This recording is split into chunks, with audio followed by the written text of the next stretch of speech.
Share করছি আজকের খাবার দাবার। সকালবেলা বেসিক্যালি আমি বাসায় নাস্তা করে যাই, কিন্তু যেদিন আমি বাহিরে নাস্তা করি ডাল পরোটা বা রুটি পরোটা এগুলা খাই, সেই দিনই দেখা হয় যে আমরা একসাথে বসে খেয়েছি বা সবাই যখন একসাথে থাকি তখন সকালের নাস্তাটা আয়েশ করে বাইরে খাই। বাহিরের নাস্তা আমার খুবই পছন্দ, বাট সবসময় তো আর বাহিরের নাস্তা খেতে পারি না। তো সকালে বাহিরের নাস্তা খেয়ে নিলাম, এরপর খুব আয়েশ করে নাস্তা সারার পর দেখতেছি প্রচুর গরম পড়েছে, এরপর একটা আইসক্রিম খেয়ে নিলাম। এরপর দুপুরবেলায় চলে গেলাম মায়ের বাড়ি। আর আমার আম্মু এতগুলা পেঁয়াজ আর রসুন দিয়ে শুটকির ভর্তা বা শুটকির লাড়া করেছিল। শুটকির লাড়া দেখে তো আমার মুখ দিয়ে টপ টপ করে পানি পড়ছে। শুটকি আমার এত পছন্দের জিনিস, শুটকি ভর্তা থেকে শুরু করে শুটকির লাড়া বা কোনো সবজি দিয়ে যদি শুটকি রান্না করা হয় তাহলে মনে হয় যে আমি এক প্লেট ভাত খেয়ে ফেলবো। আর আম্মু যেহেতু অনেকদিন পরে অনেক মরিচ দিয়ে শুটকি করেছিল, দেখে তো ভাই লোভ সামলাইতে পারতেছি না। ইভেন এখনো এডিট করতে গিয়ে আমার অবস্থা খারাপ হয়ে গেছে, আবারও খেতে ইচ্ছে করতেছে। মায়ের বাসায় যখন দেখি শুটকির লাড়া, সেই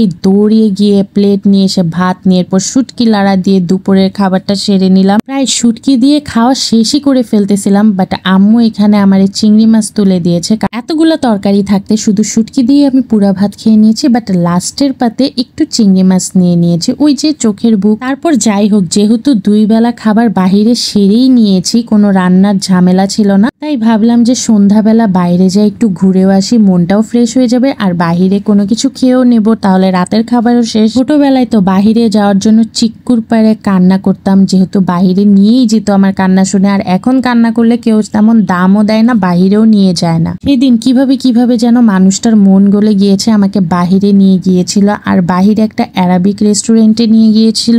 আর এই খাবারগুলা পুরা অ্যারাবিদের মতো রান্না করা হয়েছে, আই মিন সৌদিদের মতো যেভাবে রান্না করে খায় তারা ঠিক ওইরকম রান্না করা হয়েছিল। আর এই রেস্টুরেন্টের ইন্টেরিয়রটা পুরা অ্যারাবিক থিমে করা হয়েছিল আর দেখতেও খুব সুন্দর। আমরা এখানে একটা রুটি অর্ডার করছি আর রুটিটা এত বড় ছিল যে আপনারা 4-5 জনে মিলে খেতে পারবেন। আর এই রুমালি রুটির সাথে বিফের একটা আইটেম নিয়েছি, বিফের আইটেমটা আমার মনে নেই, বাট এইটা যে এত মজা ছিল। এক বাটি বিফ আর একটা রুটি আমরা 4 জন মিলে অনায়াসে খেয়েছি আর এত বেশি মজা ছিল। পুরা অ্যারাবিক স্টাইলের রান্না এই প্রথম খেলাম, আমার মুখে একদম লেগেই রয়েছে। আমি জানি না মানুষটা কোথা থেকে গিয়ে যে এইসব রেস্টুরেন্ট খুঁজে বের করে। রেস্টুরেন্টের ইন্টেরিয়র দেখতেও শান্তি লাগে, আবার তাদের খাবারও খেতে অনেক বেশি শান্তি লাগে। ছোটবেলা থেকেই আমার বাহিরের ঘোরার নেশা এবং বাহিরের খাবারের প্রতি অনেক বেশি নেশা কাজ করে আমার মধ্যে। তার জন্য কোনো না কোনো ভাবে কোনো না কোনো উসিলায় আমি বাহিরে বেরই হয়ে যাই ঘোরার জন্য এবং খাবার খাওয়ার জন্য। আর